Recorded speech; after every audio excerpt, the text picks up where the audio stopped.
Good afternoon, Assistant Chief Chris Butler. I'm here to announce the arrest of Reuben Palmer, black male, 20 years old.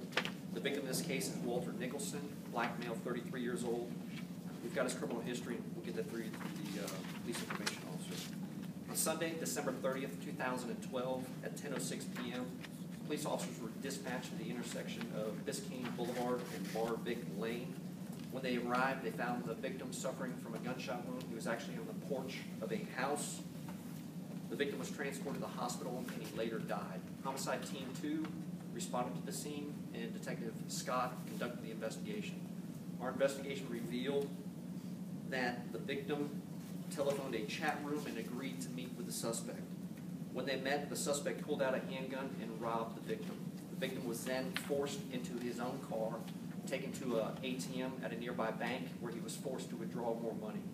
The victim was then placed back into the car, and when the car slowed and got near the intersection of Biscayne Boulevard and Bar-Vic Lane, the victim was able to escape from the car, and as he ran away, the suspect shot at him several times, and he was struck one time in the back. And we arrested him yesterday and charged him with murder, kidnapping, as well as robbery. And I'll answer any questions you might have. Any questions?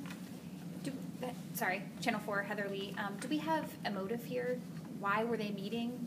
Why did he do what he did? They met on a chat, some type of telephone chat room. They were meeting for companionship, and the motive behind this is robbery. That was the intention. Was there any help from the community or something you can point to as a recent break in the case? No, the recent break in this, as you recognize the 2012 case, we did actually, after the victim was shot and killed, the vehicle was, I guess, left abandoned at a nearby apartment complex. We did recover that vehicle 4 days after. Our crime scene unit went out and they processed the vehicle, and then FDLE processed the evidence that we submitted. We do have DNA evidence which links the suspect to evidence in the car. And then based on phone records that we have them linked to the two of each other, and that's how we solved the case. So even though we recovered evidence, we process it, and we get a DNA hit, we still have to wait for other evidence to kind of solidify the case. And I'm sorry if you already went over this again, Heather from Channel 4. What was the things that were taken? What was money was taken from him? I don't know the amount though.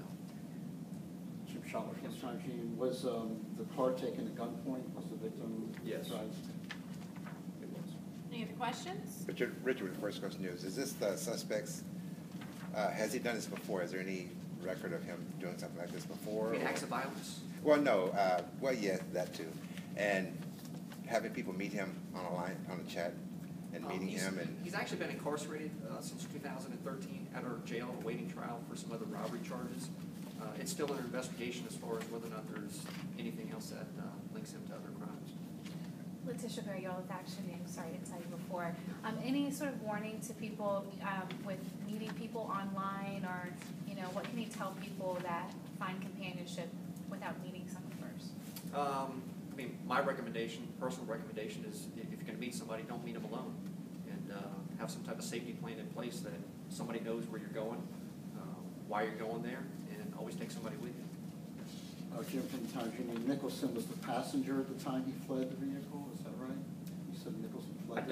I don't have that answer. I don't know if the victim was driving or the suspect was driving, but at some point, the victim was able to escape from the car. Any other questions?